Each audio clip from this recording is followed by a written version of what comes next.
Be clear, you did not just cheat him. You cheated her. I think you need to step outside of yourself and your own selfishness and allow him to see his daughter in my chambers for the first time. Picture this. You wake up tomorrow morning and discover that everything you thought you knew about paternity rights just got completely flipped upside down. That's exactly what's happening right now, as groundbreaking new legislation is sending shockwaves through communities nationwide. Welcome back to the channel, everyone. I hope you have subscribed. If not, please do that now, like and comment. We're diving deep into a topic that has everyone talking and nobody staying neutral about. The landscape of paternity law is experiencing a seismic shift that nobody saw coming. For decades, the system operated under certain assumptions, but recent legal developments are challenging everything we thought we knew about accountability, responsibility, and justice in family court. Today, we're breaking down exactly what these changes mean and why they're causing such intense reactions across the board. Let's start with the fundamental question that's at the heart of this entire debate.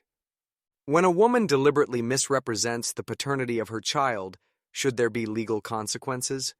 This isn't about honest mistakes or genuine uncertainty. We're talking about situations where someone knowingly provides false information about who fathered their child, often leading to years of financial and emotional investment from the wrong person.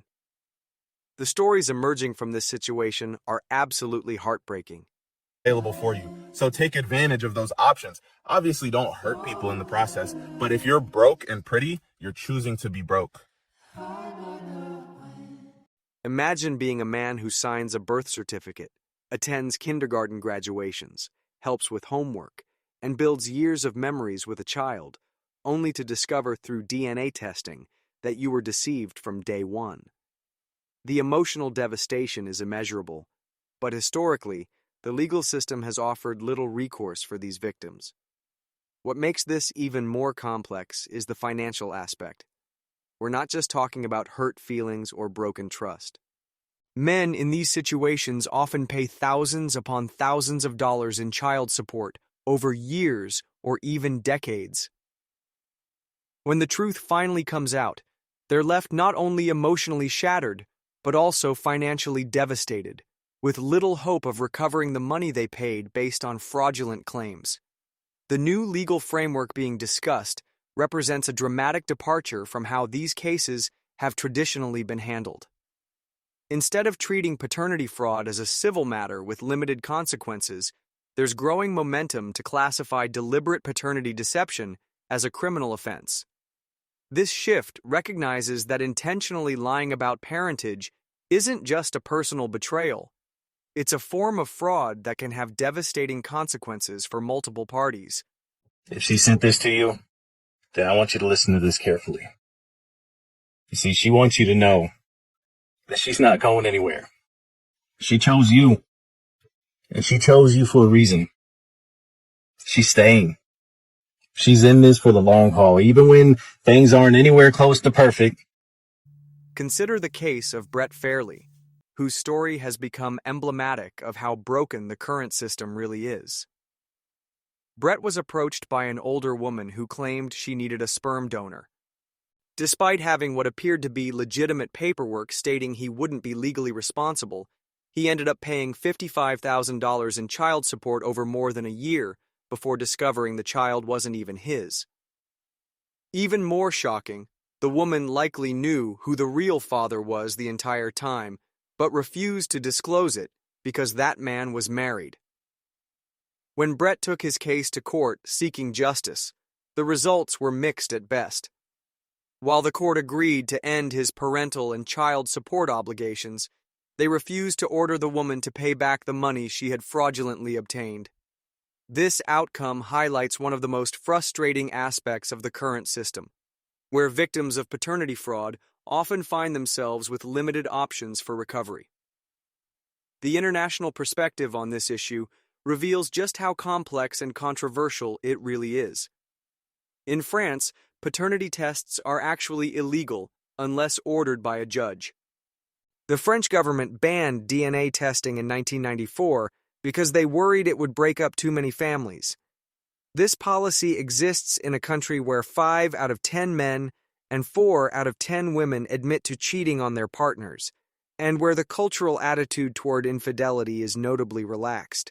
I found someone that made my very arrogant self look at myself in the mirror and say, maybe I don't have it figured out because this doesn't work. The French approach raises important questions about priorities. Is preserving family units more important than ensuring truthfulness and accountability?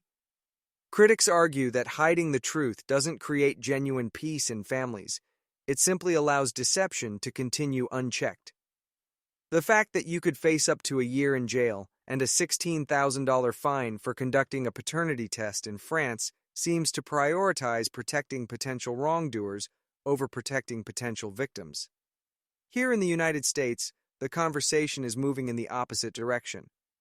There's growing support for making paternity testing mandatory at birth, which would eliminate the emotional trauma of requesting tests and provide certainty for all parties involved. Proponents of this approach argue that men deserve the same certainty about parentage that women naturally have, and that mandatory testing would prevent fraud before it can occur. The resistance to this idea often comes from claims about bodily autonomy and privacy rights. However, supporters counter that fathers have just as much right to know the biological truth about their children as mothers do. They point out that mandatory testing would actually protect innocent women from suspicion while exposing those who are being deceptive. Real-world examples continue to emerge that illustrate the urgent need for reform. Stories of men discovering after decades of marriage that their children aren't biologically theirs. Cases where women have multiple men believing they're the father of the same child, collecting money from each of them. Because you don't feel like you deserve it. You wind up dipping on a lot of people, even when they're showing up for you. Like, when do you become a man? You become a man when you become responsible for other people. I grew up in a culture. Situations where divorce proceedings reveal paternity fraud, but the legal system offers no meaningful remedy for the victims. The psychological impact of these revelations cannot be overstated. Men who discover they've been victims of paternity fraud describe feelings of devastation, betrayal, and profound loss.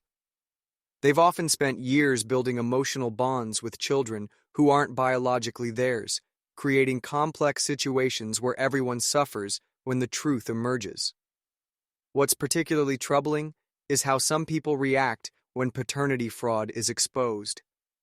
Rather than acknowledging the severity of the deception, there's sometimes a tendency to minimize the victim's experience or even blame them for seeking the truth. This response demonstrates a fundamental misunderstanding of what's at stake in these situations. The financial implications alone should be enough to warrant serious legal consequences. When someone fraudulently obtains child support payments over years or decades, they're essentially stealing tens or hundreds of thousands of dollars. In any other context, this would be considered a serious crime worthy of prosecution and restitution. Current legal remedies are woefully inadequate for addressing the scope of harm caused by paternity fraud. Even when men can prove they were deceived, getting courts to order repayment of fraudulently obtained child support is extremely difficult. Many victims find themselves in the impossible position of having paid for someone else's child while having no legal recourse to recover their losses. Sometimes I forget about what's more important in life. You can always make some money, but you can't make a good person. And you can't get them back once they're gone. So cherish them while they're here. As you do. If you love anybody.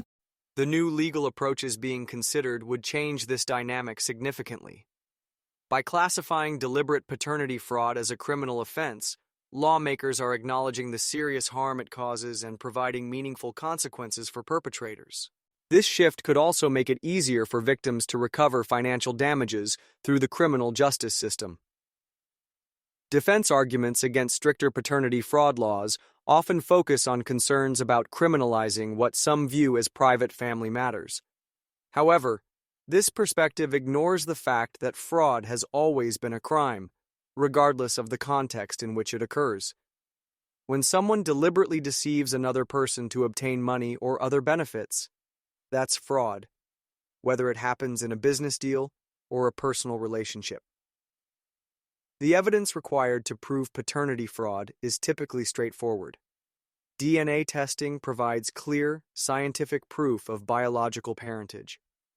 When combined with evidence of deliberate deception, such as knowledge of other potential fathers or timeline inconsistencies, prosecutors would have strong cases in most situations.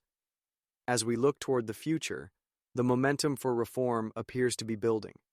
More people are recognizing that the current system fails to protect victims while enabling perpetrators to escape consequences for their actions.